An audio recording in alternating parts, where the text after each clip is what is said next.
क्या आपको मालूम है सन 1800 से इस देश में हिंदू मुस्लिम दंगे हो रहे हैं।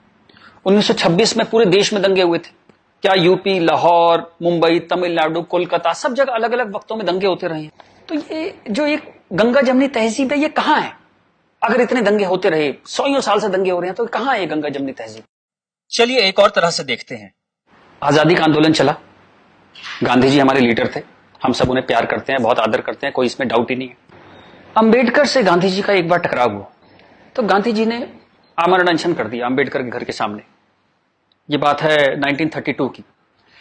आखिर में अंबेडकर को झुकना पड़ा, पूना पैक्ट हुआ और अंबेडकर ने एक बात कही जो बहुत प्यारी है, जो मैं गैलीलियो की बात, टक्कर की बात मानता हूं, नेवरदलेस इट मूव्स, उस टक्कर की बात मैं मानता हूं।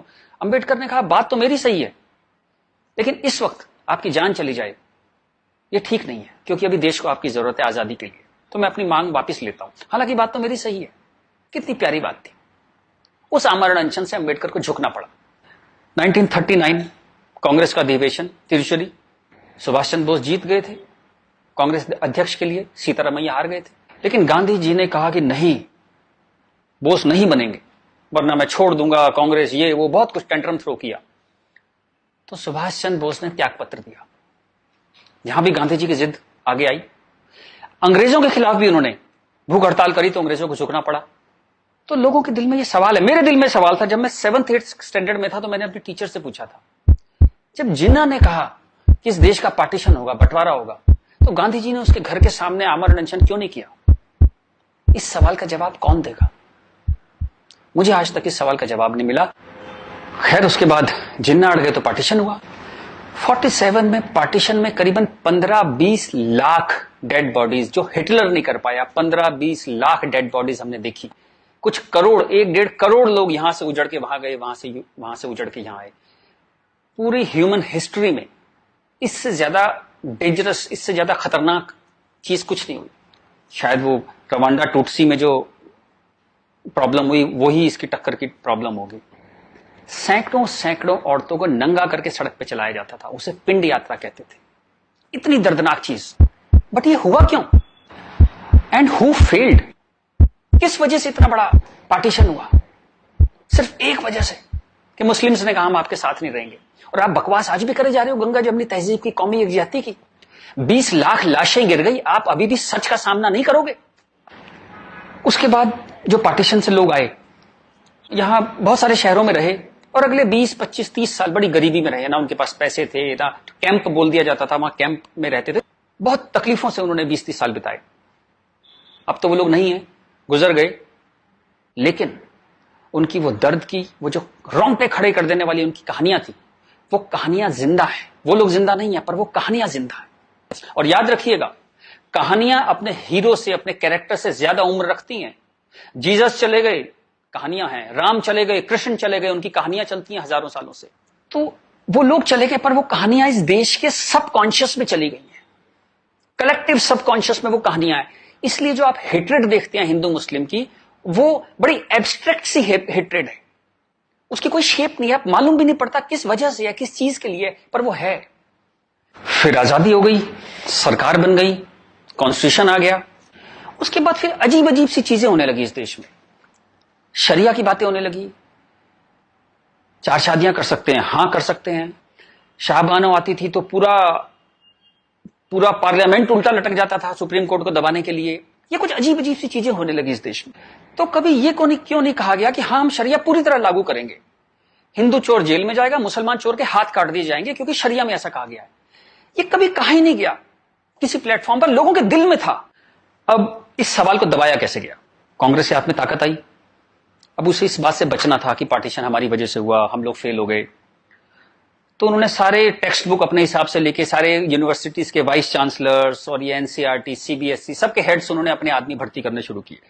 उन्हीं लोगों को पद्मश्री देना शुरू किया, उन्हीं लोगों को तमाम मनसब और तमाम तरह की, वही चीफ गेस्ट बनते थे जलसों में।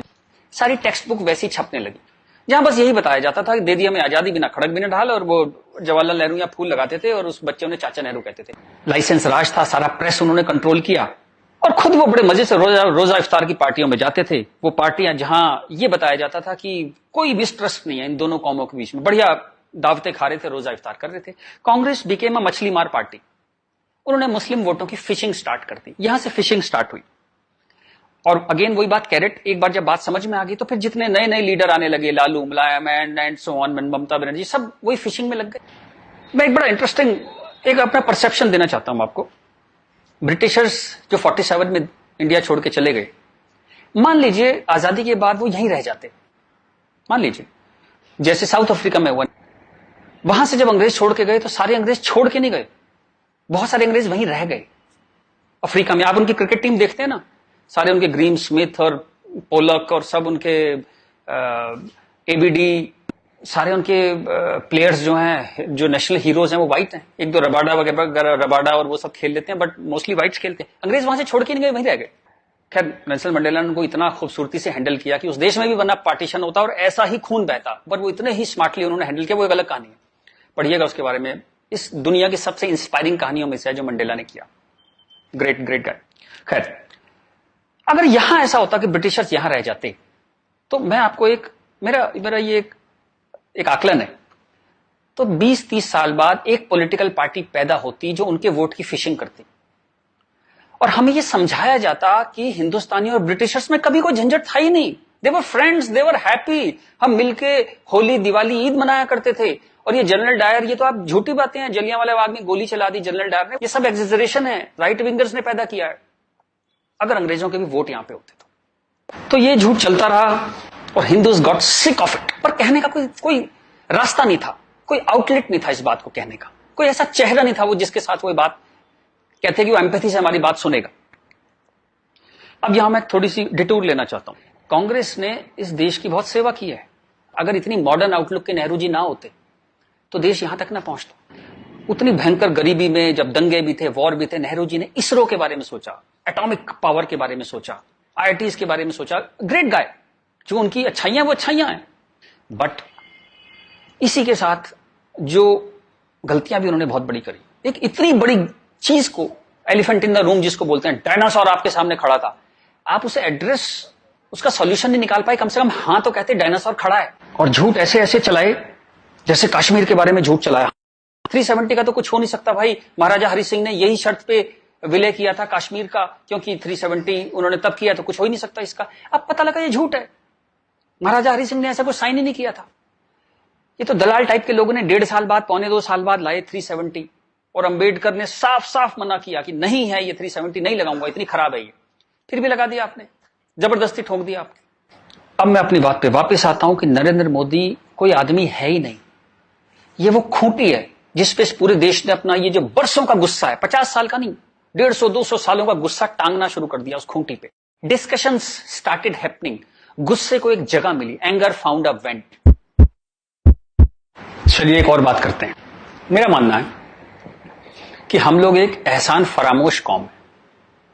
जी बिल्कुल ठीक सुना आपने, हम एहसान फरामोश लोग हैं। गुरु अर्जुन देव, गुरु तेग बहादुर, बंदा बहादुर, भाई मती दास, हकीकत राय, गुरु गोविंद सिंह, आपने नाम सुने, सिख गुरुज, उनके साथी। जब हिंदू कौम इस्लामिक रूलर से बहुत परेशान थी, फोर्स कन्वर्जन हो रहे थे, बहुत जुल्म हो रहे थे, जजिया वजिया बहुत चीजें थी, तो इन्होंने हिंदुओं को बचाने के लिए ये सब कुर्बानियां दी।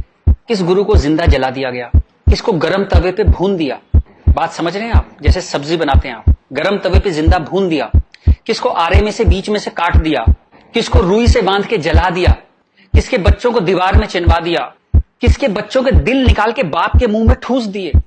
ये सब कहानियां हमने पढ़ी, इनकी कविताएं हम स्टेज पे गाया करते थे जब हम छोटे थे। हकीकत हूं, हकीकत को हकीकत जब बताऊंगा, हूं एक लाखों को हकीकत मैं बनाऊंगा। इस सारे जुल्म को सहकर हिंदुओं में से एक वॉरियर कौम पैदा हुई, खालसा। पर आजादी के बाद टेक्स्ट बुक, कांग्रेसियां टेक्स्ट बुक थी सारी, इरफान हबीब, रोमिला थापर, इन सब ने हमें हिस्ट्री पढ़ानी शुरू करी, और ये कहा गया कि भाई हम बड़े सेकुलर हैं, सेकुलर रहो और प्रोग्रेसिव बातें करो। अगर आपने ये सब बातें करी तो बड़े आप कम्युनल कहलाओगे। तो हम बड़े कंफ्यूज से हो गए कि क्या करें, तो कुछ समझ नहीं आया, तो हमने सिखों पे जोक बनाने शुरू कर दिए। कल्पना कीजिए, हिंदुओं में से उठी हुई एक कौम जिसने इतने बलिदान दिए, आज हम उसके ऊपर चुटकुले बनाते हैं, बजाय उस कौम को सिर पे बिठाने के हम उस पर चुटकुले बनाने लगे। चलिए, ये वक्त भी देखा इस देश ने। यहां से प्रॉब्लम शुरू हुई।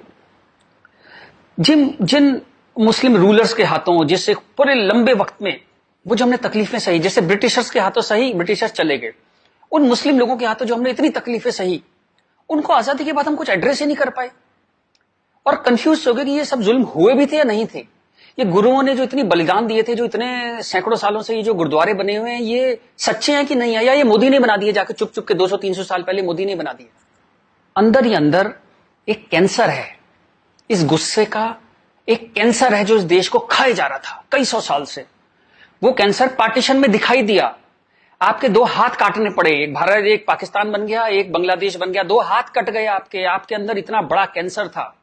लेकिन आप क्या करते हैं, आप लिपस्टिक लगाते हैं, पाउडर लिपस्टिक लगा के आप कहते हैं भाई everything is well, all is well. चलिए इस प्रॉब्लम को एक और तरह से देखते हैं। तो ये भारत पाकिस्तान बांग्लादेश तीनों को मिला दें तो करीबन 50 करोड़ मुस्लिम लोग हैं यहां पे रहते हैं। ये कहां से आए? इतने मुस्लिम तो अरब में भी नहीं है, मिडिल ईस्ट में इतने मुस्लिम नहीं है। इस देश में पारसी भी आए, बुद्ध हैं, राजपूत हैं, सिख हैं, बहुत कौमें हैं, ये क्यों नहीं हो गए 50 करोड़? इस क्वेश्चन का क्या आंसर है? फिर एक दलाल टाइप के जो लोग हैं उन्होंने एक नया नैरेटिव स्टार्ट किया। ये पिछले 25-30 साल से ज्यादा जोर पकड़ा इस नैरेटिव ने, 20-25 साल से, कि ये प्यार से कन्वर्ट हो गए, ये हिंदू ही थे, प्यार से कन्वर्ट हो गए। वेरी गुड, वाह। ये कहा गया सूफी संत आते थे, दरवेश फकीर वकीर आते थे और लोग प्यार से कन्वर्ट हो गए। मैं आपको एक एग्जांपल देता हूं। जैसे हमारा एक बहुत बड़ा देश था, ऐसे एक बहुत बड़ा देश था पर्शिया, वहां पारसी रहते थे और वो कलाओं में, ट्रेड में, एजुकेशन में बहुत ऊपर देश था, उसकी वो पूरी सिविलाइजेशन बहुत हाई पे थी। ये मिडिल एजेस की बात है, मुस्लिम्स का अटैक हुआ, करीबन 25-30 साल में एक भी पारसी जिंदा नहीं बचा, सारे देश छोड़ के भाग गए, मर गए, लूट हत्या बलात्कार, और 25-30 साल में एक नया इस्लामिक मुल्क बन गया। बाद में जिस मुल्क का नाम पड़ा ईरान। सारे पर्शियंस कहां गए? कुछ भाग के तो हिंदुस्तान भी आ गए थे। वो प्यार से कन्वर्ट हो गए। ऐसा प्यार इस दुनिया ने कई बार देखा है, अफ्रीका में, एशिया में, ऐसा प्यार 25-30 कंट्रीज ने बर्दाश्त किया है और वो 25-30 कंट्री टोटल इस्लामिक बन गए। और लेटेस्ट कश्मीर, जब वहां से 3 लाख 4 लाख हिंदू भगाए गए तो वो प्यार से भागे वहां से और पूरा कश्मीर इस्लामिक हो गया। Make no mistake, it's a caliphate. जो बगदादी करता है खलीफा जो अपना साम्राज्य बनाता है जहां सिर्फ मुस्लिम होते हैं और अगर गैर मुस्लिम है तो उन्हें डिम्मी बन के रहना पड़ेगा, खत्म होकर रहना पड़ेगा, वो कैलिफेट है इस्लाम की। इस वक्त कश्मीर में, हिंदुस्तान में कैलिफेट है। 1921 में मालाबार में दंगा हुआ था, वहां भी कैलिफेट बनाने की कोशिश की गई थी। कुछ 50,000 या 1 लाख हिंदुओं को बाहर निकाल दिया था वहां से, फोर्स्ड कन्वर्जन किया था, तो तब नहीं बना पाए। लेकिन आज कश्मीर में कैलिफेट है, ध्यान रखिएगा। ये आपकी गुलदस्ता और कश्मीरियत, जमहूरियत, इंसानियत सबके बीच में एक कैलिफेट बन गई। लेकिन आप कहते हैं कुछ हुआ ही नहीं है। और जब ये 3-4 लाख हिंदू वहां से भगाए गए 1 महीने के अंदर, तब कॉन्स्टिट्यूशन सो रहा था, इंटेलेक्चुअल सेमिनार कर रहे थे, गंगा जमनी तहजीब पे सेमिनार कर रहे थे और इस तरह की तमाम रोजा इफ्तार की दावतें चल रही थी। Happy, everybody was happy. और जो पूरी तरह इस्लामिक नहीं बना, उसके टुकड़े हुए, जैसे हिंदुस्तान के टुकड़े हुए, सूडान के टुकड़े हुए, और आपकी और हमारी जिंदगी में, हमारे लाइफ टाइम में स्वीडन का टुकड़े होंगे। आज से 15-20 साल के अंदर स्वीडन टूट जाएगा। ये एक प्रोसेस है जो पूरी दुनिया में चल रहा है। आप या तो बहुत भोले हैं, देखते ही नहीं, या आप इतने मूर्ख हैं कि दुनिया में क्या हो रहा है आपने कभी देखा ही नहीं, या आप झूठे हैं, या आप दलाल हैं। अगर आप इस पूरे प्रोसेस को मना करते हैं कि नहीं नहीं ऐसा कुछ नहीं था, यहां तो बड़ी गंगा जमनी तहजीब थी, आप इन सब में से एक है, या हो सकता है सब कुछ हो। चलिए मैं आपके साथ एक एक्सरसाइज करता हूं।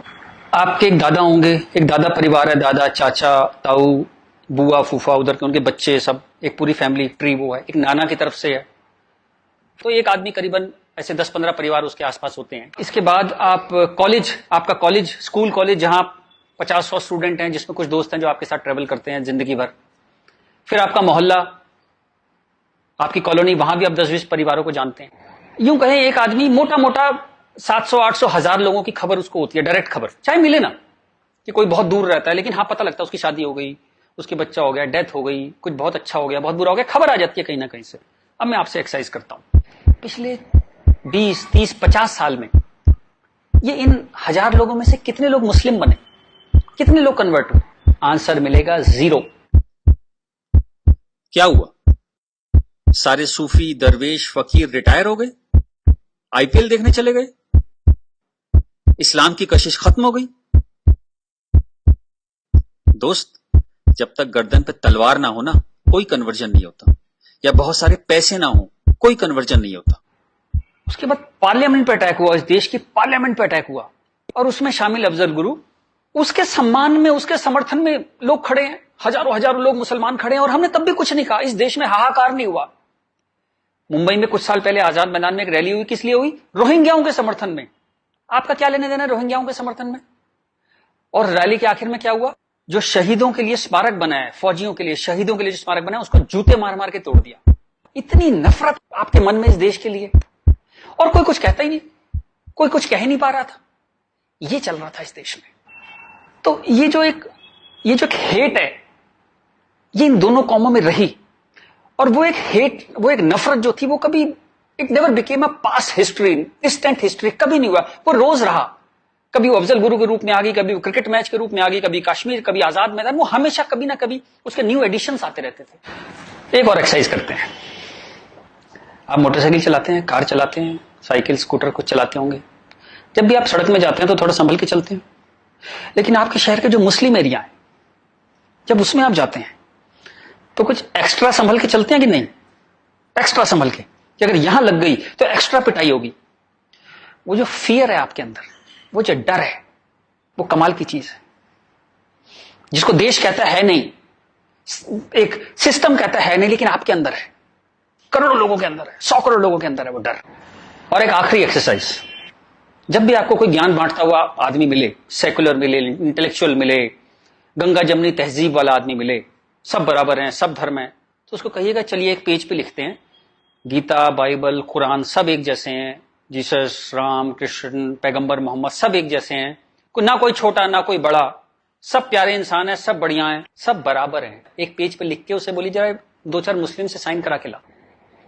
ऐसी ची की आवाज आएगी उस इंटेलेक्चुअल की, आपके पास जिंदगी में दोबारा नहीं आएगा। वो एक मुसलमान के साइन नहीं करा सकता इस बात पे। ये सारा ड्रामा हमारे लिए है। ये तो जहां से मैंने बात शुरू करी थी कि ये जो गुस्सा है, ये कई 100 साल का गुस्सा है, जिसको वेंट नहीं मिला, कभी निकलने की जगह नहीं मिली। और ये जो बार बार दंगे होते हैं ना, ये उसकी EMI है। And coming back to the point, Modi कोई आदमी है ही नहीं। मोदी वो मौका है, और वो गारंटी है कि इस बार जब शाहबानो पार्लियामेंट में आएगी, कि हलाला हो गया, कि 4 विवाह हो गया, कुछ हो गया, इस बार पार्लियामेंट ब्लैकमेल नहीं होगी। वो एक शख्स नहीं है, वो एक इमोशनल बाम है, एक इमोशनल मलहम है, जिसकी इस देश को कई 100 साल से जरूरत थी। और अगर आप सोचते हैं कि एक आदमी क्या कर सकता है, तो दोस्त, कैसे आकाश में सुराख नहीं हो सकता, एक पत्थर तो तबीयत से उछालो यारो।